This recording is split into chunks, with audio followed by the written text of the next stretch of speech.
Assalamualaikum warahmatullahi wabarakatuh.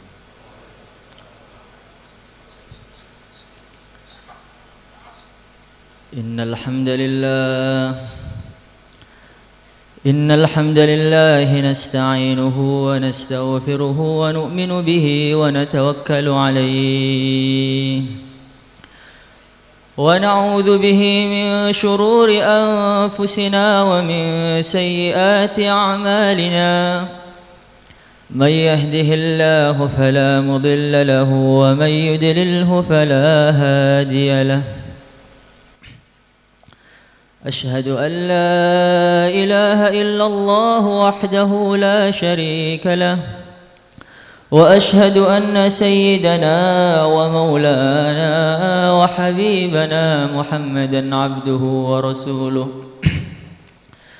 اللهم صل وسلم وبارك على سيدنا محمد وعلى آله وأصحابه والتابعين له بإحسان إلى يوم الدين. أما بعد، فقد قال الله تعالى في كتابه الكريم: إن الذين قالوا ربنا الله ثم استقاموا تتنزل عليهم الملائكة ألا تخافوا ولا تحزنوا وأبشروا بالجنة التي كنتم توعدون. نحن أولياؤكم في الحياة الدنيا وفي الآخرة ولكم فيها ما تشتهي أنفسكم ولكم فيها ما تدعون. نزلا من غفور رحيم. ومن أحسن قولا ممن دعا إلى الله وعمل صالحا وقال إنني من المسلمين. Para hadirin yang dimuliakan oleh Allah Subhanahu wa taala, agar amalan kita ini ada nilainya, ada harganya di sisi Allah Subhanahu wa taala, maka dalam setiap amal kita harus menanamkan keagungan Allah Subhanahu wa taala. Kita tanamkan kehebatan Allah Subhanahu wa taala, kekuasaan Allah Subhanahu wa taala. Karena sudah menjadi fitrahnya manusia, dia ini akan sungguh-sungguh dalam amal ketika mengetahui harganya yang memerintahkan amal tadi. Kalau kita subuh-subuh seperti ini dibangunkan oleh teman kita, mungkin akan malas untuk bangun, karena kita tahu dia itu teman saya, seumuran dengan saya, tingkatannya sama dengan saya. Tapi kalau yang membangunkan orang tuanya, nak bangun, ambilkan air buat ayah, mungkin akan lebih semangat karena tahu ini orang tua saya yang membiayai saya, yang melahirkan saya. Tapi kalau subuh-subuh tiba-tiba datang satu surat dari Jakarta sana, Tuan, hari Minggu Tuan diundang oleh Pak Presiden di Istana Presiden. Maka ngantuk-ngantuk, capek-capek, hilang semuanya. Bingung apa yang saya katakan kepada Presiden nanti. Apa pakaian yang harus saya kenakan ketika itu. Bagaimana sopan santun yang benar dengan Presiden. Bingung sudah. Nggak bisa tidur kalau malam, kurang 3 hari sudah bingung dia.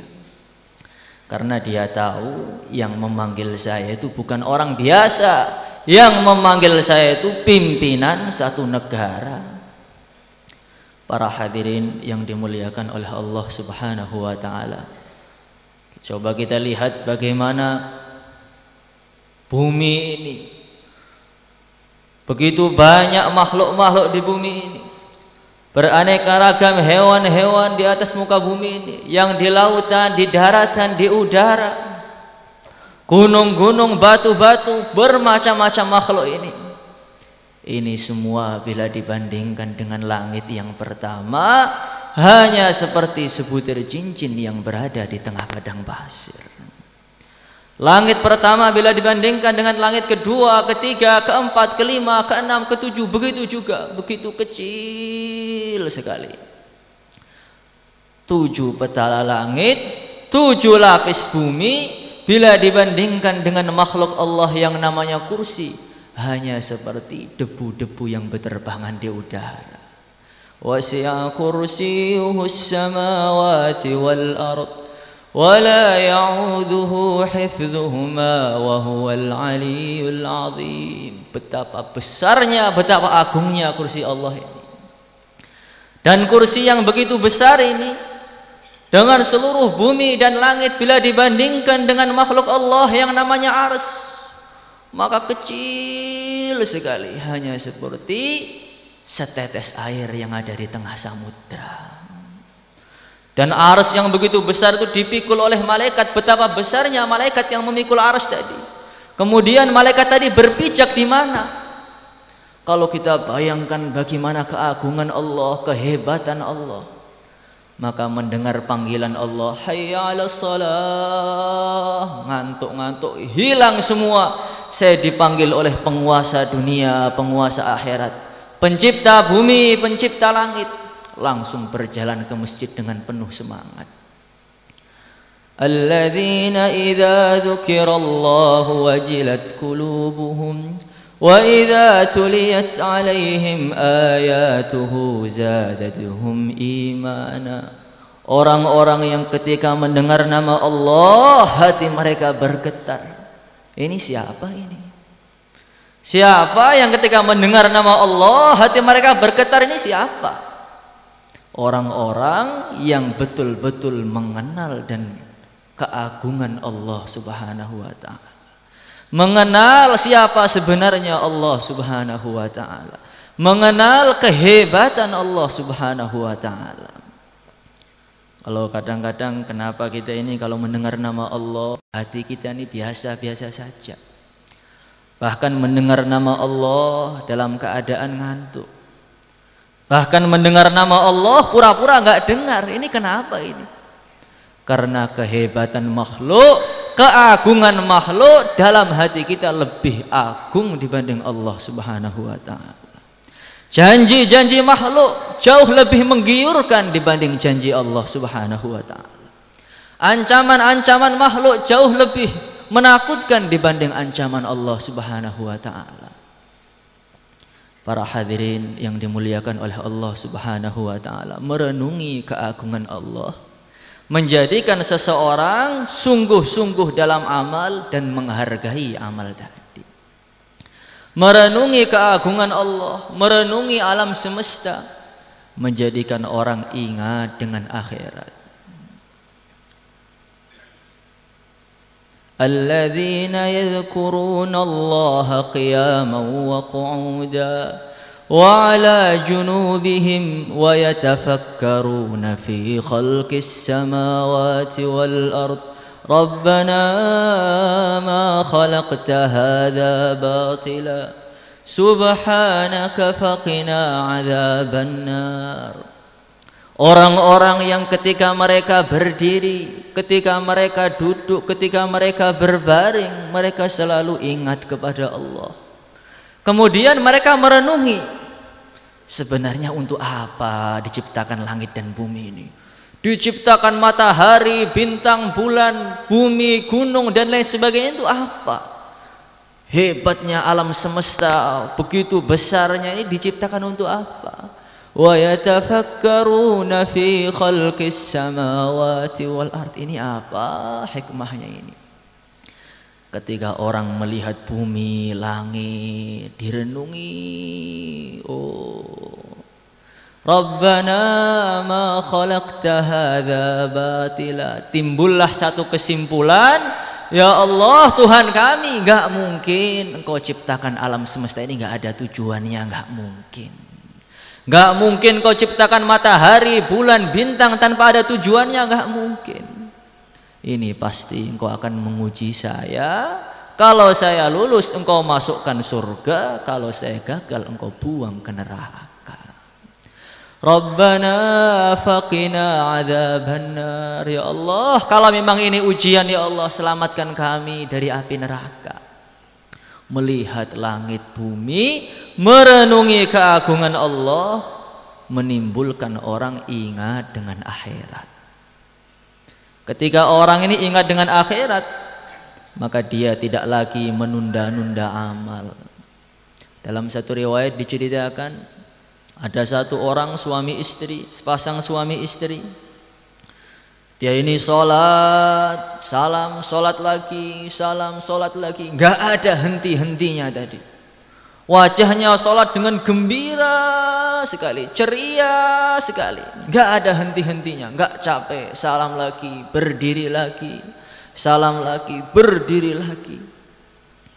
Maka ada ulama ini yang penasaran, ini resepnya ini apa ini? Maka ulama tadi menegur suami istri tadi, wahai tuan, saya lihat tuan itu dari tadi sholat nggak ada capeknya, wajah kamu gembira, ceria, berseri-seri, ini resepnya apa sih? Maka sepasang suami istri mengatakan, tuan, saya itu nggak punya resep apa-apa. Saya ini dulu sepasang suami istri pengantin baru. Ketika malam pertama saya mengatakan kepada istriku, wahai istriku, malam ini malam kita yang pertama. Tapi saya khawatir kalau malam ini ternyata malam kita terakhir hidup di muka bumi ini. Bagaimana kalau malam pertama kita tunda saja? Malam ini kita sholat sampai subuh. Benar, malam sholat sampai subuh. Ketika subuh suaminya mengatakan kepada istrinya, wahai istriku, saya khawatir pagi ini pagi kita yang terakhir. Kalau kita nggak amal rugi nanti kita pada hari ini. Bagaimana kalau pagi ini kita puasa saja? Sehingga paginya puasa, malamnya sholat, paginya puasa, malamnya sholat. Selama 40 tahun nggak terasa. Karena perasaannya hari itu adalah hari terakhir dia hidup di muka bumi ini. Tetapi kalau orang ini, kenapa kita kalau amal kadang-kadang malas? Karena masih punya angan-angan yang panjang. Saya masih punya pekerjaan ini, pekerjaan itu. Saya belum bikin rumah, saya belum beli mobil, belum beli motor, belum meningkatkan perusahaan saya. Ketika kita punya angan-angan yang panjang, perasaannya masih hidup beratus-ratus tahun lagi, sehingga amal ditunda-tunda. Para hadirin yang dimuliakan oleh Allah Subhanahu wa taala, merenungi nikmat-nikmat Allah yang ada, yang diberikan kepada kita, menimbulkan kita ini ikhlas di dalam amal. Allahul ladzi khalaqa sab'a samawati wa minal ardi mithlahun يتنزل الأمر بينهن لتعلموا أن الله على كل شيء قدير وأن الله قد أحاط بكل شيء علما. Kata Al-Imam Al-Ghazali, ayat ini kalau kalian renungi begitu mengesan.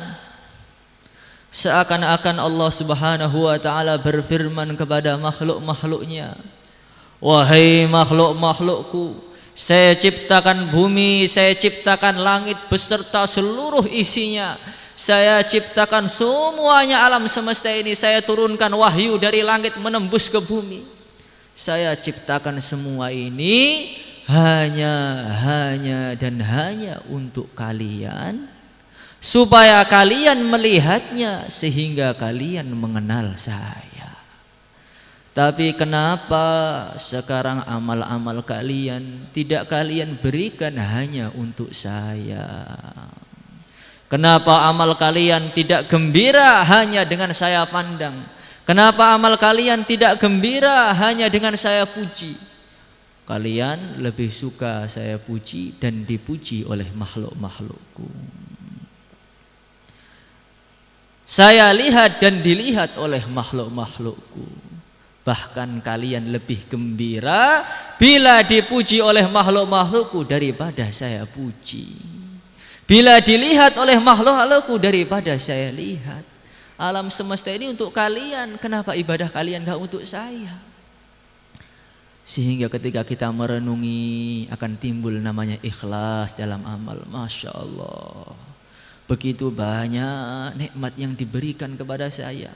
Bahkan alam semesta diberikan untuk saya. Kenapa amal saya yang banyak kurangnya tidak diberikan kepada Allah Subhanahu wa ta'ala?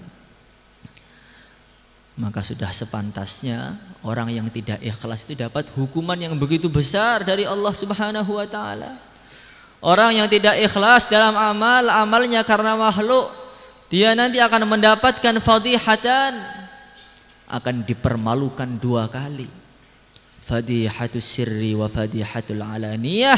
Dia akan dipermalukan secara tertutup dan akan dipermalukan secara terbuka. Ketika orang itu sholat, zikir, ibadah, belajar ilmu agama, maka malaikat tadi akan membawa catatan amal dia ke atas, mubtahijina bih, dalam keadaan gembira sekali malaikat tadi. Ketika berjumpa dengan Allah Subhanahu wa ta'ala, maka Allah berfirman, rudduhu ila sijjin fa innahu lam yuridni bih. Amal dia kamu buang sana ke neraka, karena dia tidak pernah menghendaki aku dalam amal-amalnya. Sehingga nama dia ini tercoreng di depan para malaikat. Setiap dia sholat, dia zikir, dia ibadah, maka malaikat-malaikat akan mengatakan, fulan bin fulan ini amal karena makhluk, gak usah, nanti pasti akan ditolak oleh Allah Subhanahu wa ta'ala. Sehingga nama itu terkenal ahli riya, nama itu terkenal ahli karena makhluk. Itu namanya fadihatus sir, dipermalukan secara tertutup di depan para malaikat. Dan orang yang tidak ikhlas, dia akan mendapatkan namanya fadihatul alaniyah. Dia akan dipermalukan secara terbuka nanti pada hari kiamat. Akan didatangkan ahli ilmu, akan didatangkan orang yang sedekah habis-habisan, akan didatangkan orang yang berjuang habis-habisan ketika hari kiamat. Maka Allah berfirman kepada orang hafidh Al-Quran tadi, orang yang alim tadi, alam u'allimka ma anzaltu ala rasuli. Wahai hambaku, bukankah dulu ketika di dunia kamu sudah saya ajari ilmu-ilmu yang saya turunkan kepada rasul-rasulku? Saya berikan kepada kamu kefahaman mengenai ilmu-ilmu yang saya turunkan kepada rasul-rasulku. Mereka mengatakan, benar ya Allah, itu agama Quran itu saya baca ana al-laili wa atrafan nahar. Siang malam Al-Quran itu saya baca, nggak ada henti-hentinya untuk mencari Allah. Maka Allah berfirman, kadzabta, kamu bohong. Kamu dulu membaca Al-Quran, belajar ilmu agama, biar dikatakan fulanun qari, fulan ahli membaca Al-Quran, fulan orangnya alim, fulan suaranya bagus, hafalannya lancar. Bukankah itu telah kalian dapatkan ketika di dunia? La khalaqa lakal yaum, pada hari ini tidak ada balasan untuk kalian. Sudah minta pahala kepada orang-orang yang dulu kalian amal karenanya. Kemudian diseret ke neraka. Begitu pula orang-orang yang jihad sampai habis-habisan. Ya Allah, saya jihad habis-habisan, saya habiskan umur saya untuk memperjuangkan agamamu ya Allah. Kamu bohong. Kamu di dunia dakwah habis-habisan hanya supaya dikatakan dia orang yang aktif dalam dakwah, dia orang pemberani, dia itu orang yang tidak peduli dengan makhluk. Bukankah itu telah kalian dapatkan ketika di dunia? Mintalah pahala kepada orang yang kalian dulu amal karenanya. Para hadirin yang dimuliakan oleh Allah Subhanahu wa ta'ala. Dan ikhlas itu bukan perkara mudah, perkara yang rumit sekali. Diriwayatkan dalam satu riwayat, ada satu ulama, dia ini mau keluar fisabilillah, ketika dia mau keluar fisabilillah, maka dia itu punya satu barang. Dia punya satu barang, ini barang saya ini nanti ketika keluar, ketika memperjuangkan agama mau saya jual buat tambahan bekal.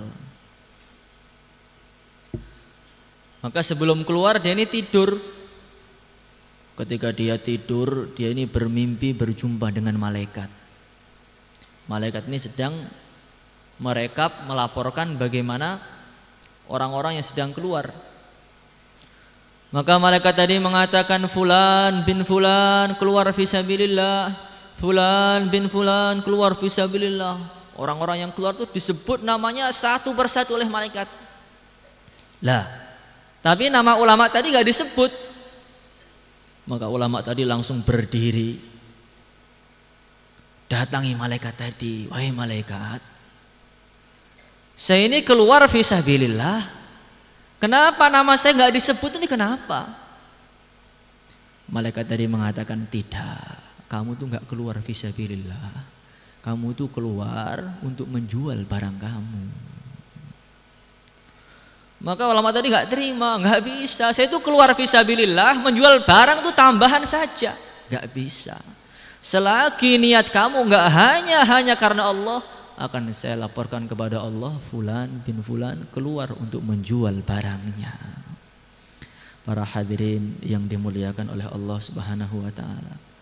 Maka dengan kita merenungi nikmat-nikmat Allah tadi, anugerah-anugerah Allah Subhanahu wa taala, kita akan timbul yang namanya ikhlas, timbul dalam hati kita yang namanya cinta kepada Allah Subhanahu wa taala. Kita renungi bagaimana kemurahan Allah Subhanahu wa taala. Allah Subhanahu wa taala memberikan kesempatan demi kesempatan kepada kita. Sudah banyak dosa yang kita lakukan oleh mata kita, tangan kita, kaki kita. Tapi Allah Subhanahu wa taala memberikan pelebur-pelebur dosa dengan begitu mudahnya. Ada penghapus dosa yang dikerjakan setiap tahun sekali. Nabi mengatakan, man shoma ramadhana imanan wa ihtisaba ghufira lahu ma taqaddama min dhanbihi wa ma ta'akhkhar. Barang siapa yang puasa Ramadan dalam keadaan iman dan ihtisab, Allah akan ampuni seluruh dosanya. Ini setahun sekali, Pak, terlalu lama. Ada enggak pelebur dosa yang dikerjakan setiap minggu begitu? Allah memberikan kesempatan lagi. Nabi mengatakan, barang siapa yang setelah Jumat membaca Al-Fatihah, Qul huwallahu ahad, Qul a'udzu birabbil falaq, Qul a'udzu birabbin nas 7 kali, dosa yang lalu, dosa yang akan datang dihapus semua oleh Allah Subhanahu wa taala. Dan dia akan diberi pahala sejumlah orang iman yang ada di atas muka bumi ini. Itu seminggu sekali, terlalu lama. Dosa saya dikerjakan setiap hari. Kalau mati pertengahan pekan bagaimana? Neraka nanti. Maka Allah siapkan, Nabi katakan, barang siapa yang ketika azan, ketika mendengar asyhadu an la ilaha illallah, dia mengatakan asyhadu an la ilaha illallah raditu billahi rabba wa bil islami dina wa bi muhammadin nabiyya ghufira lahu ma taqaddama min dhanbihi wa ma ta'akhkhar. Barang siapa yang ketika mendengar azan asyhadu an la ilaha illallah, dia mengatakan asyhadu an la ilaha illallah raditu billahi rabba wa bil islami dina wa bi muhammadin nabiyya, hanya 4 kata-kata saja, semua dosanya dirontokkan semua oleh Allah Subhanahu wa taala. Ini bisa dikerjakan sehari 5 kali lebih. Rumah saya jauh dari masjid, Pak, nggak pernah dengar azan. Bagaimana cara yang menghapus dosa ini? Disiapkan yang lebih mudah lagi oleh Rasulullah. Barang siapa yang setelah makan mengatakan, berdoa, alhamdulillahilladzi at'amani hadzal ta'am wa saqanihi min ghairi haulin minni wala quwwah ghufira lahu ma taqaddama min dhanbihi wa ma ta'akhkhar. Barang siapa yang setelah makan dia berdoa, alhamdulillahilladzi at'amani hadzal ta'am wa razaqanihi min ghairi haulin minni wala quwwah, dosa yang lalu, dosa yang akan datang dihapus semua oleh Allah Subhanahu wa taala. Makan sehari 5 kali, dihapus 5 kali. Berapa minum semua dihapus semua oleh Allah Subhanahu wa taala. Kalau kita renungi anugerah Allah, begitu banyak sekali diberikan kepada kita ini. Kita renungi bagaimana kasih sayang Allah. Dalam satu riwayat diceritakan nanti di akhirat ada orang yang ditimbang amalnya. Ternyata amal buruknya itu jauh lebih berat daripada baiknya tadi. Maka Allah berfirman, wahai hambaku, sekarang silahkan masuk neraka sana. Maka dia berangkat menuju neraka. Ketika mau berangkat, dia berpaling lagi, nggak jadi. Wahai hambaku, kenapa kamu berpaling, nggak mau masuk ke neraka? Bukankah kamu sudah jelas ahli neraka, wahai hambaku? Maka hamba tadi mengatakan, ya Allah, ketika di dunia saya nggak pernah menyangka Engkau akan tega berbuat seperti ini kepada saya, ya Allah. Ketika di dunia saya tuh punya persangkaan kepada Engkau tuh pasti akan masukkan saya ke surga. Engkau tuh sayang dengan saya, Engkau itu cinta dengan saya. Kenapa Engkau sekarang perintahkan saya masuk ke neraka? Bukankah Engkau mengatakan ana inda dhanni abdi bi, saya itu menurut persangkaan hambaku kepada aku. Dan aku menyangka ketika di dunia gak akan diperlakukan seperti ini, ya Allah. Maka Allah berfirman, benar, persangkaanmu sudah masuk surga sana. Dengan menyangka baik saja kepada Allah sudah cukup untuk masuk surga. Bahkan dalam riwayat yang lain Nabi bersabda, atau maukah kamu saya beritahu perkara apakah yang Allah firmankan pertama kali kepada orang iman? Sahabat mengatakan, ya Rasulullah, perkara apa itu ya Rasulullah? Nanti pada hari kiamat ketika orang-orang iman itu datang, maka Allah akan berfirman kepada orang-orang iman, hal ahbabtum liqai, apakah kalian itu gembira, senang berjumpa dengan saya? Maka mereka mengatakan, na'am ya Allah, kami gembira berjumpa dengan Engkau ya Allah. Walima, kenapa kalian pengen berjumpa dengan saya? Kenapa kalian gembira berjumpa dengan saya? Narju afwaka wa maghfirata, kami ini pengen berjumpa kepada Engkau dengan Engkau karena kami mengharap ampunan dan maghfirahmu.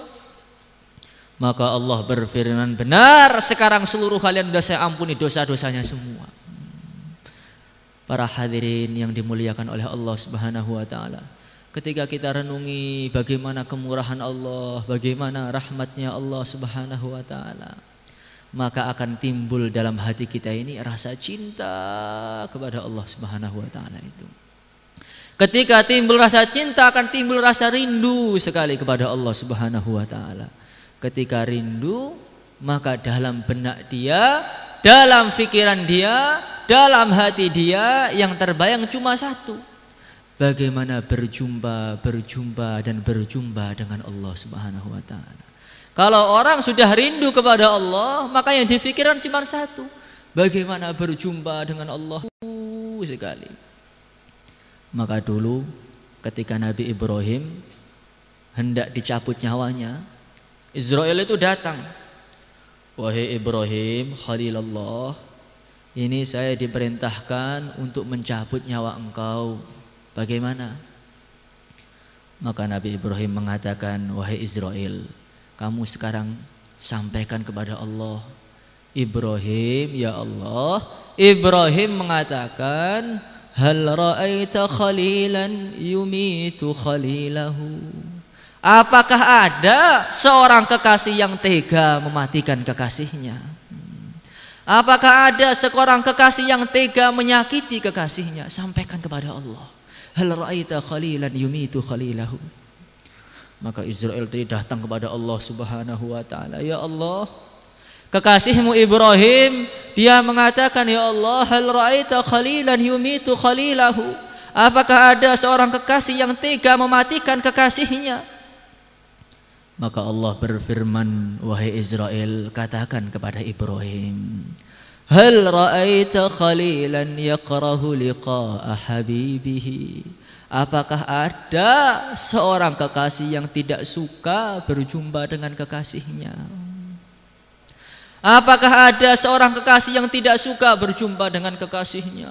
Ketika mendengar itu Nabi Ibrahim mengatakan, al-an faqbit, sekarang cabut nyawa saya sudah tidak betah ingin berjumpa dengan Allah Subhanahu wa taala. Ini kalau orang sudah cinta kepada Allah Subhanahu wa taala. Maka dulu ketika Rasulullah Shallallahu alaihi wasallam dalam keadaan sakit yang sangat parah sekali, sampai ketika itu beliau tidak lagi mampu untuk berdiri. Ketika itu beliau pingsan. Kemudian beliau bangun. Beliau mengatakan, asallan nas, apakah manusia sudah sholat isya mereka? Maka sahabat mengatakan, belum ya Rasulullah, hum yang tadirunaka, belum. Mereka sedang menunggu engkau ya Rasulullah. Mereka berharap engkau yang akan mengimami mereka. Mereka berharap masih bisa memandang wajah engkau lagi ya Rasulullah. Maka Nabi mengatakan, ambilkan saya air, saya ingin mandi. Maka diambilkan air, Nabi mandi. Tampak tubuhnya segar. Kemudian beliau berusaha untuk berdiri, kemudian pingsan lagi. Ketika beliau siuman, beliau mengatakan, asallan nas, apakah manusia sudah sholat? Belum ya Rasulullah, hum yang tadirunaka, mereka sedang menunggu engkau. Enggak ada yang berani mengimami masjidnya ya Rasulullah. Maka Nabi mengatakan, ambilkan air, saya ingin mandi. Diambilkan air, tampak sehat, berdiri, pingsan lagi. Terus Nabi tanya, berdiri, pingsan, berdiri, pingsan. Bagaimana usahanya Rasulullah untuk mendatangi sholat di masjid ini, untuk mendatangi kerinduan beliau kepada Allah Subhanahu wa ta'ala. Sehingga ketika pagi hari Senin ketika itu, Rasulullah Shallallahu alaihi wasallam ini mulai tampak membaik kondisinya tadi. Sehingga ketika subuh beliau membuka tirai rumah beliau. Tampak sahabat-sahabatnya sedang melakukan sholat dipimpin oleh Abu Bakar As-Siddiq. Sahabatnya bareng-bareng semua sedang melakukan sholat. Saking gembiranya Rasulullah ketika melihat sahabat-sahabatnya melakukan sholat bareng-bareng amal agama. Saking gembiranya Rasulullah ketika itu beliau tersenyum. Begitu indahnya senyumannya, begitu indahnya wajahnya ketika itu. Saking putihnya, saking indahnya, sampai putihnya seperti kertas. Maka sahabat-sahabatnya ketika itu memandang Rasulullah. Saking senangnya sahabatnya, ini Rasulullah akan sembuh lagi, akan bersama kami lagi, akan berjuang dengan kami lagi, mengimami kami lagi, menasehati kami lagi. Saking gembiranya para sahabat ketika itu, hampir-hampir mereka membatalkan sholat ketika itu. Para hadirin yang dimuliakan oleh Allah Subhanahu wa ta'ala, maka Nabi kemudian menutup tirainya tadi. Dalam riwayat yang lain, ketika itu Jibril alaihi wassalatu wassalam datang. Maka tiba-tiba ada suara salam, Assalamualaikum. Malaikat Jibril mengatakan, ya Rasulullah, Israel telah tiba ya Rasulullah. Apakah dia diizinkan untuk masuk ya Rasulullah? Maka Nabi izinkan Israel untuk masuk. Ketika malaikat Israel masuk ke dalam rumah, malaikat Israel mengatakan, ya Rasulullah, baru kali pertama saya diperintahkan salam sebelum masuk rumah yang akan dicabut nyawanya ya Rasulullah. Allah memberikan kesempatan kepada engkau untuk memilih. Engkau milih akan hidup atau akan berjumpa dengan Allah Subhanahu wa ta'ala. Maka ketika itu Rasulullah Shallallahu alaihi wasallam menengok pada Jibril. Bagaimana Jibril? Maka malaikat Jibril mengatakan, ya Rasulullah, Allah sudah rindu kepada engkau ya Rasulullah. Bagaimana kematian seperti Rasulullah Shallallahu alaihi wasallam rindu kepada Allah dan Allah rindu kepada dia. Jangan mati ini seperti orang yang dikejar-kejar, seperti orang yang melakukan kriminal, dikejar-kejar polisi, ditangkap, diborgol, dicabut nyawanya. Jangan. Bagaimana kematian kita itu kematian dalam penuh kerinduan kepada Allah Subhanahu wa ta'ala. Allah rindu kepada kita, malaikat-malaikat pun rindu kepada kita. Para hadirin yang dimuliakan Allah Subhanahu wa ta'ala, tetapi cinta kepada Allah itu ada buktinya. Lau kunta shadiqan la ata'tahu, innal muhibba liman yuhibbu muti'u. Kalau kamu memang betul-betul cinta, pasti kamu akan menaati perintah-perintahnya tadi. Maka para hadirin yang dimuliakan oleh Allah Subhanahu wa taala, untuk membuktikan cinta kita kepada Allah Subhanahu wa taala, kita perjuangkan agama ini. Maka yang siap untuk keluar 4 bulan 40 hari, berapa hari saja, tambah masa sisa masa, silahkan berdiri. Yang di markas silahkan berdiri. Mungkin saya kalau lebih minta maaf. Assalamualaikum warahmatullahi wabarakatuh.